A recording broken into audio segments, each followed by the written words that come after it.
السلام علیکم ورحمۃ اللہ، بسم اللہ الرحمن الرحیم۔ میں آپ کا میزبان ابراہیم حسین عابدی اور آپ دیکھ رہے ہیں حجازی میڈیا۔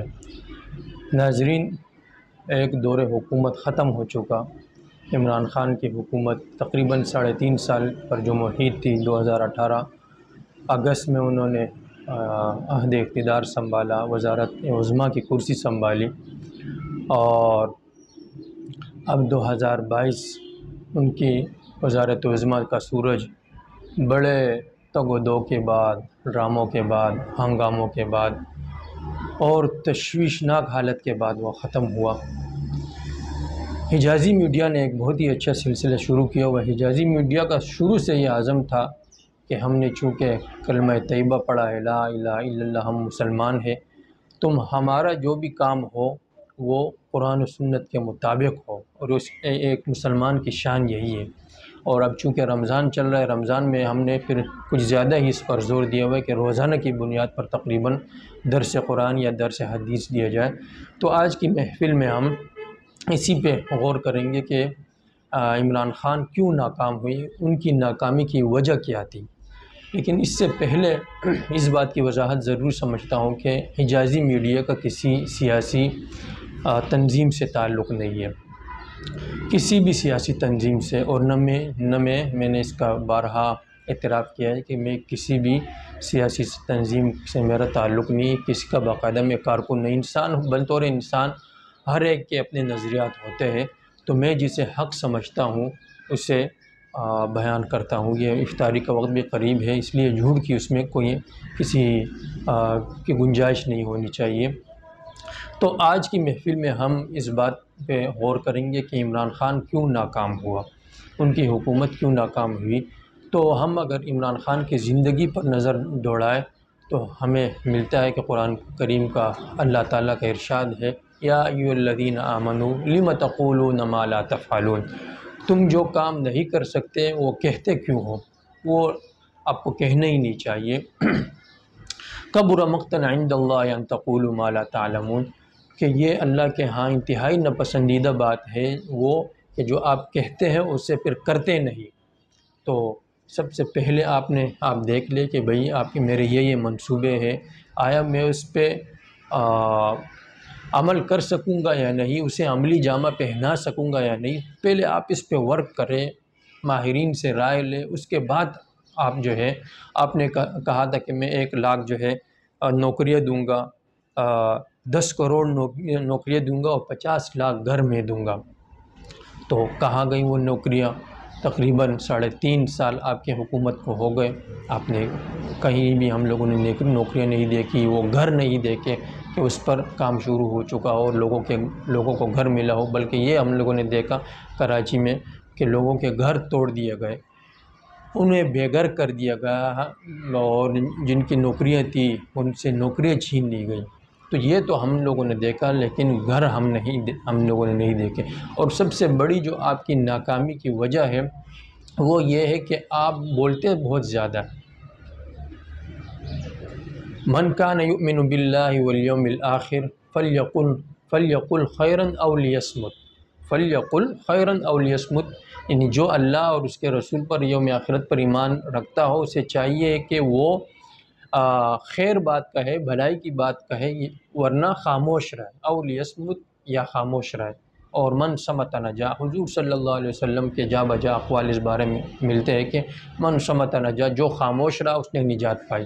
لیکن آپ نے کیا کیا؟ آپ نے عہد اقتدار سے پہلے بھی انتخابات کے لیے کیمپین چلاتے ہوئے آپ جو کنٹینر پر چڑھے رہے، آپ نے دھرنا دیا، اس میں آپ کے ولولہ انگیز خطابات تھے، ہر ایک کو آپ للکارتے رہے، چور ڈاکو اور ڈیزل وغیرہ وغیرہ۔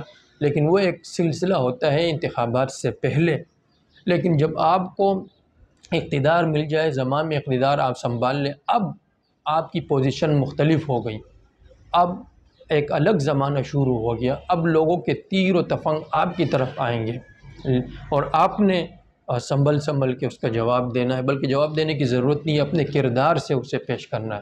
لیکن آپ نے اس طرح نہیں کیا، آپ کو جب اقتدار ملا تب بھی آپ کنٹینر ہی پہ چڑھے رہے، آپ اسی طرح لوگوں کو مخاطب کرتے رہے، ڈاکو، چور ڈاکو، یہ وہ۔ آپ نے کہا میرے پاس ٹیم ہے، لیکن جب آپ کی ٹیم سامنے آئی تو وہ وہی پرانے پاکستان والے چور ڈاکوئی جسے آپ کہتے تھے، جسے آپ اپنا چپڑاسی نہیں رکھتے تھے، آپ نے کہا تھا میں اسے اپنے چپڑاسی نہیں رکھوں، ان لوگوں کو پھر آپ نے اپنا کرتا دھرتا اپنا دست و بازو انہیں ہی آپ نے بنایا۔ تو آپ کے پاس مطلب ٹیم ہی نہیں تھی، لم تقولون ما لا تفعلون، آپ نے کہا ٹیم ہے، کوئی ٹیم نہیں تھی۔ تو سب سے بڑی آپ کی ناکامی کی وجہ آپ کا زیادہ بولنا تھا۔ آپ کو اللہ نے بولنے کے فن سے نوازا تھا، اس کا مطلب یہ نہیں کہ آپ بے جا بولتے رہے۔ اور آپ نے اگر چور ڈاکوؤں کو جیل میں ڈالنا تھا، ان کو سزائیں دینی تھی، ان سے مال نکالنا تھا، تو آپ اپنے کردار سے پیش کرتے۔ آپ آتے ہی کام شروع کر لیتے اور ان کے خلاف طریقے سے، حکمت عملی سے۔ حضرت علی رضی اللہ عنہ نے جب زمام اقتدار سنبھالا تو دیگر صحابہ نے انہوں نے یہی مشورہ دیا کہ آپ ڈائریکٹ سزائیں دینا شروع کریں جنہوں نے حضرت عثمان رضی اللہ تعالیٰ عنہ کو شہید کیا۔ آپ نے کہا نہیں، اب فتنوں کا دور ہے، لڑائی کا دور ہے اور نازک دور ہے، یہ پہلے میں اپنی قوت مضبوط کر لوں، اپنی حکومت مضبوط کر لوں، اس کے بعد میں سزائیں دینے شروع کروں گا۔ سزاؤں کا عمل بعد میں آتا ہے، پہلے تعمیر کا وقت آتا ہے، اس کے بعد تخریب کا۔ لیکن آپ نے اس طرح نہیں کیا، آپ نے ہر ایک کو للکارتے رہے، اپنے دشمنوں کا میں اضافہ کرتے رہے، اور یہی ہوا۔ آپ جو ہے مولانا فضل الرحمان صاحب کو بھی ڈیزل، یہ وہ فضلو، اس طرح کے القابات سے نوازتے رہے، اگرچہ وہ جس طرح بھی ہے، لیکن ایک دنیا ان کے پیچھے چلتی ہے۔ بڑے بڑے مدارس، بنوری ٹاؤن، دارالعلوم کراچی، وفاق المدارس جو سب سے بڑا بورڈ ہے، وہ اپنے مسند پہ انہیں بٹھاتے ہیں، مسند حدیث پہ انہیں بٹھاتے ہیں۔ آپ کو ان سے اختلاف ہے، ہمارا بھی ہوگا، لیکن ہم یہاں دیکھیں کہ بھئی جب ایک دنیا کسی کے پیچھے چل رہی ہو، اگرچہ آپ کو اسے مسلمات کہتے ہیں، مسلمات کو پھر نہیں چھیڑنا چاہیے، لیکن آپ نے اس کو اتنا چھیڑا، اتنا ان کو کیا کہ دروازے ہی بند کر دیے، بلکہ آپ نے ان کو اتنا وہ کہ انہوں نے پھر اپنے دروازے آپ کے لیے بند کر لیے۔ تو آپ کی ناکامی اس کی سب سے بڑی وجہ یہی تھی کہ آپ زیادہ بولتے تھے، کرتے نہیں تھے۔ آپ گفتار کے غازی تو تھے، کردار کے غازی نہیں تھے، لہٰذا اب آگے تو آپ کے لیے بہت ہی مشکل ہے کہ دوبارہ آپ کو اقتدار کی کرسی آپ کو ملے، بہت ہی مشکل ہے۔ لیکن جو چند جگہ آپ کو ملے، چھوٹے موٹے عہدے، اس میں بھی آپ کی یہی اسی پہ توجہ دیں کہ گفتار پہ نہیں، کردار پہ توجہ دیں، اور کردار کے ذریعے ہی آپ ثابت کریں۔ آپ نے کسی کو اب فلاں جگہ جو ہے معدنی ذخائر آپ کو مل گیا، یہ ہو گیا وہ ہو گیا، آپ ملنے سے پہلے ہی اب وہاں ایک بات یہ ہوتی، لیکن آپ پہلے سے اس کا ڈنڈورا پیٹ لیتے کہ فلاں جگہ ذخائر نکلے، بعد میں پتہ چلتا کہ کچھ نہیں نکلے۔